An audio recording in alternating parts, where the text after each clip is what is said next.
50 years ago in South America, I went to a monastery for 2 years. And there I met a very special man. His name was Friar Lopez. He was the principal of the monastery, and one day he came up and said to me, "You know, Jaime, you need to have an empty cup, and you have to be an empty cup in order to be able to receive God. If you do not have an empty cup, there will be no place to put it." And then he got some kind of wine or liquid and put it in the cup.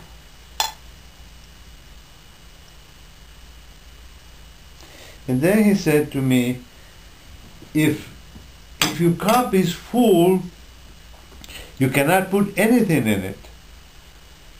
And with all the troubles and tribulations and temptations in your life, your cup is always kind of full.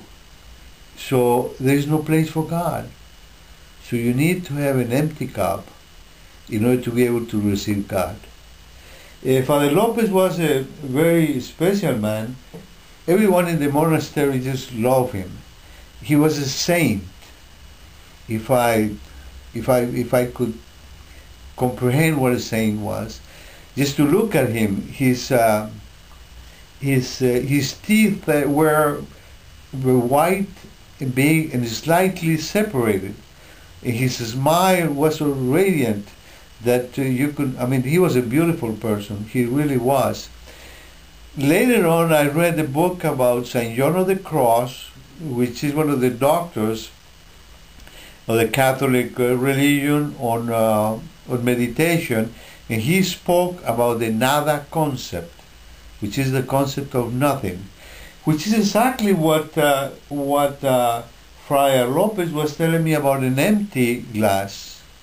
So those two things kind of stuck with me the rest of my life. Well, the idea of the first Pyramid Awakener, or the concept of the physical Pyramid Awakener, came out of about 30 years ago.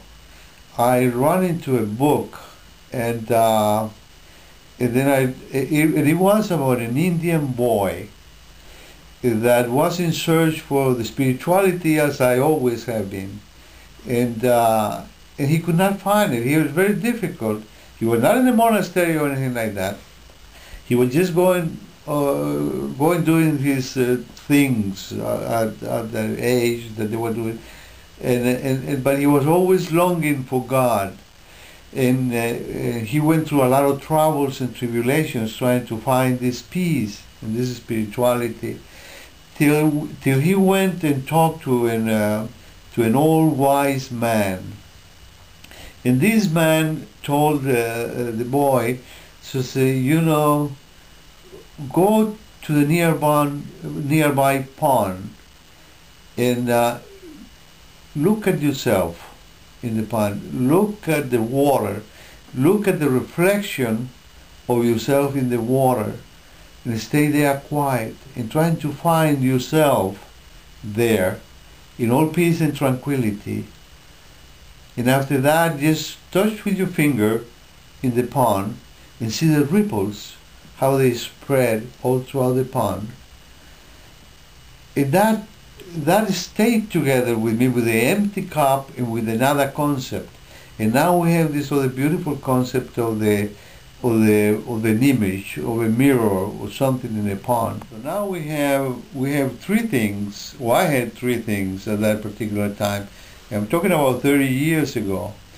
I had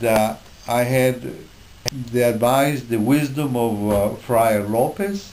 I have the concept of nada from St. John of the Cross, and I have the teaching of the Indian boy who found himself in the reflection as he looked at himself in the water, and he was able to accept himself the way he was.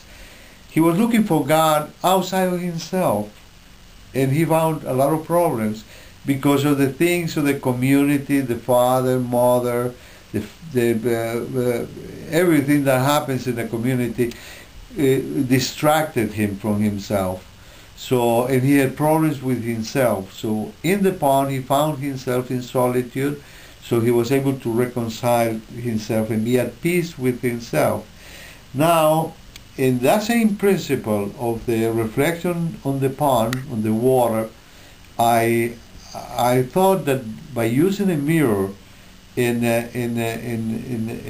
building a pyramid awakener, you can find that peace, and you can find yourself, you can find the reflection of yourself as God, as your spiritual soul, and be able at peace with you, be able to be at peace with yourself, and empty your cup, so you'll be able to receive God.